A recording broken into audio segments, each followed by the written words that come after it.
Hi everyone, it's Fitz with the Walk and Talk. I'm still at the stadium, you can kind of see that, but it's windy, so I'm hiding behind a wall.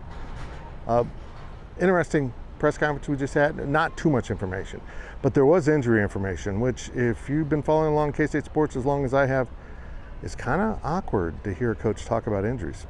He didn't really get into specifics, but Chris Kleiman said he's very happy to have an off week, that the team was beaten to you-know-what in that game. A lot of soft tissue, nothing structural. It doesn't sound like injuries. And he said a lot of guys probably wouldn't be able to play if they had a game this Saturday, but they don't have a game. They're on their bye week, smack dab in the middle of the season, just where I always think it's best, just for this reason. You get through that half grind of a season, and then you get to take a break and kind of do a self-scout, rest your main guys, work with your younger guys, and then plunge into the last half of the season. And that's exactly what K-State's going to do. They're going to really spend some time working with those young players this week. He mentioned that they will be into the K-State playbook with the scout team, not just running off the cards that are the other team's stuff. So that is a significant benefit for those young players. But for the players that are frontline players, Kleiman said that Deuce Vaughn wasn't able to come back in the game. Even if they'd really needed him, he was not able to come back. Adrian Martinez barely made it through the game. And then you get to the other more significant injuries, and he said Khalid Duke is probably the only guy that as of now might be in doubt for the game in 2 Saturdays at TCU. So that kind of tells you what you need to know about the status of those injuries, that none of them are severe injuries like we've seen suffered. I'm guessing Khalid pulled a hamstring or something muscular that takes more than a week to heal up, but they'll try. And for those guys, it's all about treatment. It's all about rest. It's all about keeping their bodies fresh and trying to maybe get out and practice a little bit into the weight room as needed. But mostly they'll be in the training room if you're a frontline guy, and then they'll shift into focusing on TCU. We didn't have players today, so it was a very short press conference. In fact, we didn't even fill the full time with Coach Kleiman because we kind of ran out of topics. He does a good job of being thorough with his answers.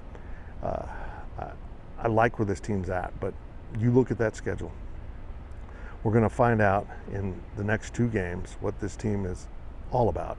A road game at TCU, another night game. So we're talking about a conference schedule that starts with 3 out of 4 on the road, which is a steep hill to climb. Kansas, as an example, has the other way around. They're now going to finish 4 out of 6 on the road. But the good news is that means even in a year where you only have 4 Big 12 home games, you're going to finish up at home with 3 at home and 2 on the road. So you have an advantage there. One of those, of course, would be West Virginia. They'll go to Baylor. But you play TCU this next weekend, and then you come home and play Oklahoma State. And those 2 teams meet Saturday down in Fort Worth. So things are going to heat up in the Big 12 real quick. And every week in this conference is going to be an outright battle. And we were just talking about, future schedules. You can start counting wins maybe against West Virginia, but that isn't a gimme. That isn't your typical KU gimme, particularly when K-State goes there and has to play in Morgantown where they're going to be better. Kansas isn't a gimme, although injuries are going to start piling up for the Jayhawks. And injuries become such an issue for the programs that recruit at a lesser level. And this is another, disadvantage of not being considered a blue blood. Your backups are developmental guys. Your backups are kids that could pair up against the 4- and 5-star kids a couple years down the road. They could, be as good or better. You just look at the history of K-State football to understand what I'm saying. But in immediate need, if you need to throw a freshman out there, well, I'm sorry, but the 4- and 5-star kid that might have greater athletic ability is going to be a better source of playing time than a kid that's still learning what to do and developing his body, because Kansas kids typically develop slower because of less opportunities to practice with their teams.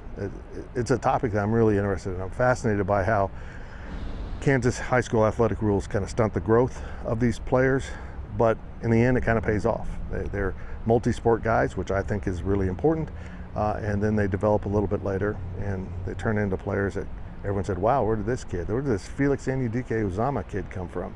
So it's a really interesting topic. We did talk a little bit. I asked Chris Kleinman about playing players now that might be redshirting. He's got 4 games to play him under new NCAA rules. Got into Will Howard, very non-specific. He will look at that, but they're going to be very careful not to burn a red shirt.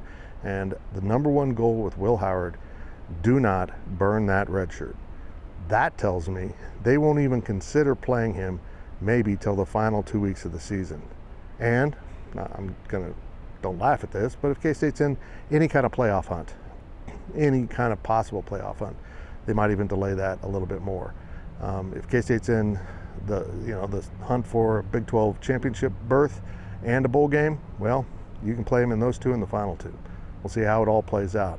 But that was an off-week press conference to the T, but it was good to hear a coach talk about injuries just a little bit, give the fans and the media a little insight on what's going on with injuries. We'll talk to you throughout the week with daily deliveries, podcasts, all kinds of stuff. It's off week for the Cats, but it's never an off week at GPC. It's kind of a catchy little tagline.